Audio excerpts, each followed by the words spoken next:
the oracle of sound. Reading number 3, learning times yellow, clarity. Soundbite, the clarity to see what's here, not what's missing.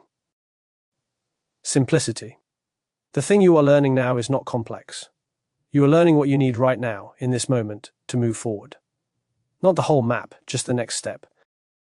Not the complete picture, just what is true in this instant. The yellow light of clarity is not the light of total understanding. It is the light that shows you where to place your foot right now. Learning becomes simple when you stop trying to learn everything and instead pay attention to what is calling for your attention right now. Separation. The shadow of clarity in learning is the illusion of completeness. You think you understand, and so you stop learning. You think you have seen far enough, and so you miss what is emerging beyond your current sight. You convince yourself that the partial view is total. The cost is stagnation disguised as mastery. You become brittle. You become defensive of what you think you know. You become the person who is no longer willing to be surprised. Sweetness. The gift of clarity in learning is the confidence that comes from understanding your actual position right now.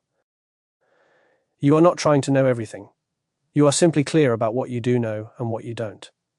This clarity is electric. It frees you. You move with purpose. You ask the right questions. You follow the thread that is actually alive for you right now. This is the learning that creates momentum, not the accumulation of all possible knowledge, but the clear sight of what is actually unfolding. Repairing of energies. This reading heals the collective wound of information overload. When you learn only what you actually need, when you let clarity guide your attention, you model a different relationship to knowledge, one that is alive, responsive, and human-scaled. This is how wisdom culture begins. Reading number 4, learning times green, growth. Soundbite, every small mastery is the seed of the next. Simplicity. What you are learning is how to grow from where you actually are, not from where you think you should be. Growth is not transcendence, it is deepening. The green light of learning is the light of becoming, the slow, patient accumulation of capacity through consistent attention. You are learning that growth is not dramatic. It is incremental. It is the daily choice to show up and do the work. It is the willingness to be awkward, to be clumsy, to be a beginner over and over again in different domains. Separation. The shadow of growth in learning is the resistance to being small.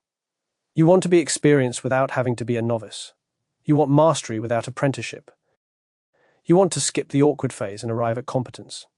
This resistance causes you to avoid learning, to stay in what you already know, to defend your current capacity as sufficient. The cost is that you plateau.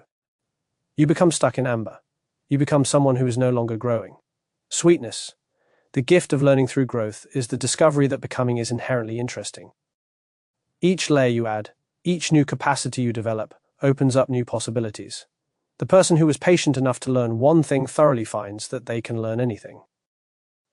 They develop faith in their own capacity to evolve. They become less attached to being right and more interested in what's possible. This is how humans actually transform, not through dramatic epiphany, but through the steady, humble work of learning. Repairing of energies. This reading restores humanity's faith in gradual transformation. In a culture obsessed with instant results, the capacity to invest in slow, genuine growth is subversive. When you learn from this place of patience and humility, you give others permission to do the same. This creates cultures that actually evolve, that develop real capability over time.